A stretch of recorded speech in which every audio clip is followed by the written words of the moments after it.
One crisp autumn morning, a letter arrived that would upend my quiet life.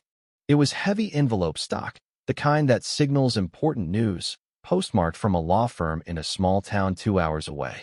I left it on the counter beside my coffee, staring at it longer than I should have before tearing it open. The words blurred until one sentence sharpened everything. I had inherited 1,800 acres of prime countryside from my uncle Harold Whitaker. Harold had been my father's older brother, the quiet, solitary type who lived alone on his land, never married, no children. We'd drifted apart over the decades, occasional holiday cards at best. When Dad called earlier that year to say Harold had died suddenly from a stroke, the sadness felt distant, like mourning someone you'd once known well but lost along the way.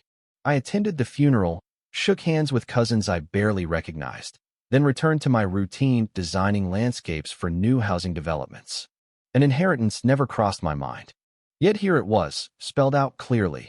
Land purchased outright in 1985, clean title, decades of tax records, boundary surveys attached. And on the final page, clipped with a paper clip, a note in Harold's trembling handwriting. Don't let them take it from you.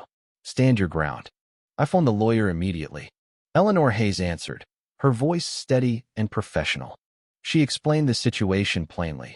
The neighboring homeowners association has been using part of the property for years. They're now claiming legal ownership through adverse possession. Harold resisted them fiercely. If you're willing, the battle passes to you. 2 days later, I drove out to see it for myself. The land was breathtaking. Gentle rolling hills dotted with mature oaks, native grasses swaying under a wide sky, the sort of open space that's vanishing fast in our part of the country. A faded chain-link fence marked the boundary, private property, no trespassing signs still hanging. But as I walked the eastern edge, I stopped cold. There stood an ornate wrought iron gate flanked by stone pillars, a smoothly paved walking trail disappearing into what was supposed to be empty wilderness, and a polished sign proclaiming Oak Ridge Estates Community Trail, a safe and welcoming space for families. I was still processing when I heard heels on pavement. A polished woman in her mid-40s approached, navy suit, leather clipboard, smile practiced but cool. "You must be the heir," she said, offering a firm handshake. "Vivian Hargrove, president of the Oak Ridge Estates Homeowners Association. We need to have a conversation." I asked straight out why structures were built on my land. She answered without hesitation. "Our residents have openly used and maintained this area for over 17 years. State law recognizes adverse possession under those conditions. Your uncle refused to accept reality. I trust you'll be more reasonable." She produced a glossy map showing altered boundaries, the trail labeled as community property. I told her my documents proved otherwise. Her smile thinned. "You're an outsider here. You don't grasp local dynamics. We represent more than 400 families, retained counsel, long-standing relationships with county officials. Challenging this would leave you isolated against an entire neighborhood. Choose wisely." It was polite intimidation, nothing less. I returned the map. "I'll consult my attorney." Her expression iced over. She stepped aside, dialed her phone, and spoke low. "The nephew isn't cooperating.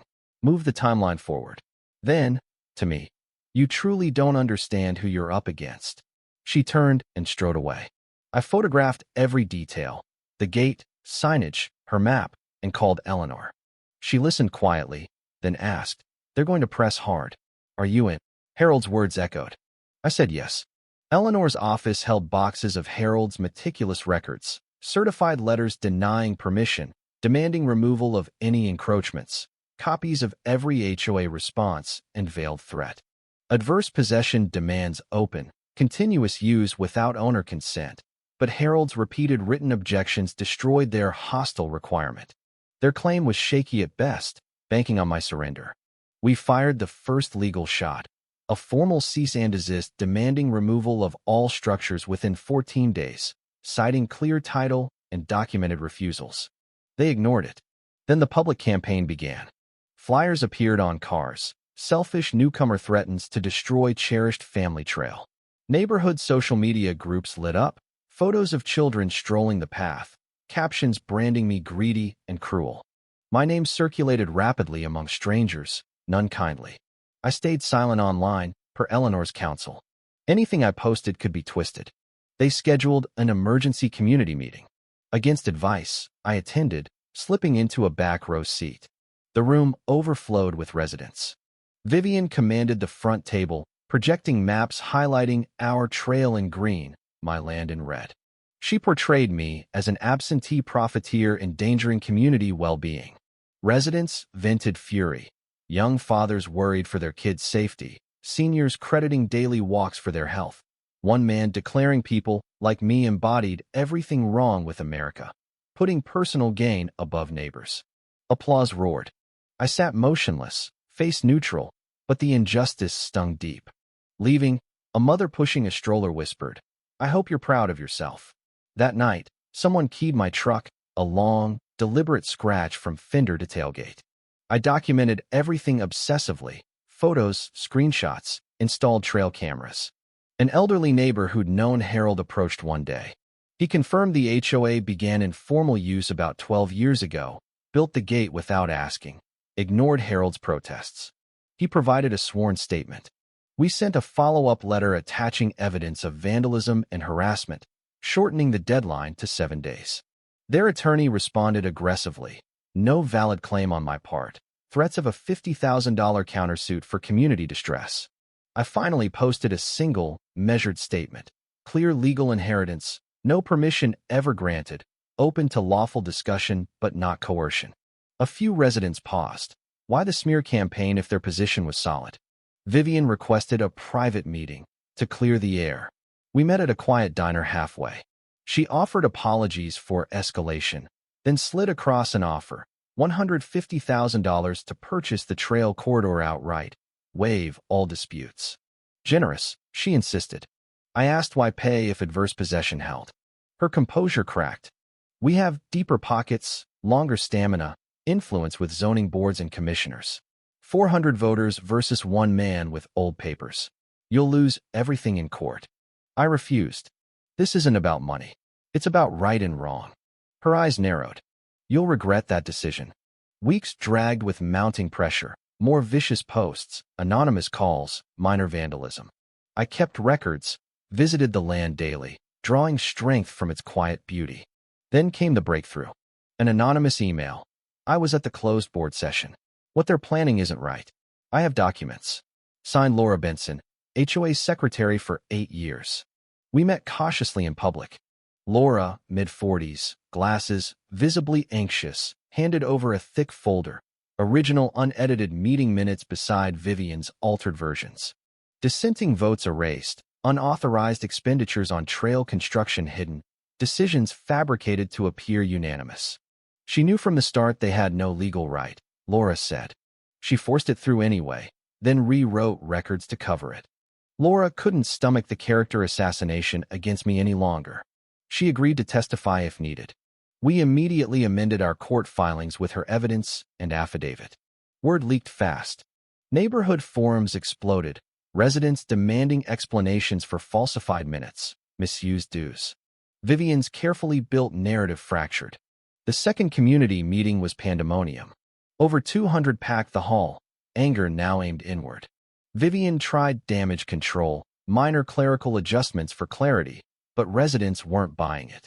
A retired accountant detailed over $80,000 spent without proper votes.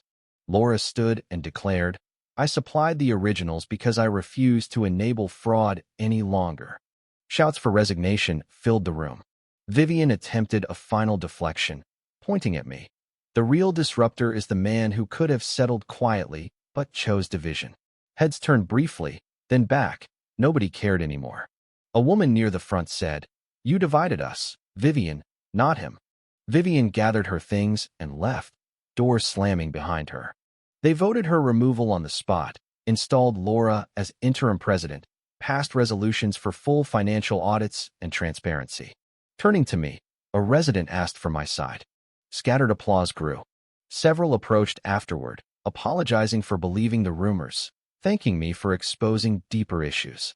Settlement followed swiftly.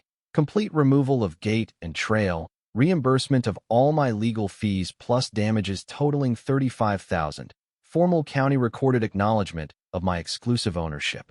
I waived further claims, but left the door open for future legitimate easement proposals. Crews arrived on a clear Saturday. I watched the iron gate dismantled, pillars reduced to rubble, asphalt torn up, earth breathing again. Restoration would take weeks, but the land was healing. Vivian resigned all community roles quietly, her reputation shattered.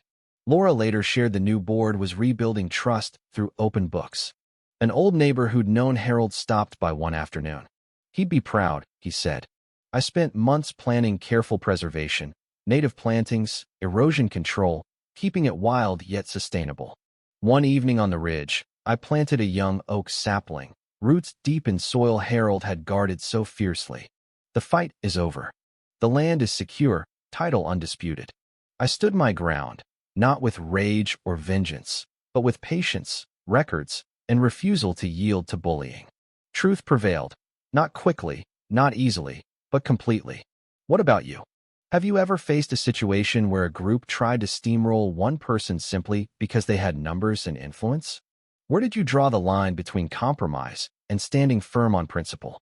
Would you have taken the money and walked away, or fought like this, even when the whole neighborhood painted you as the villain? Drop your thoughts and experiences in the comments below. Let's discuss what real justice looks like when power imbalances make it feel impossible. Your stories matter.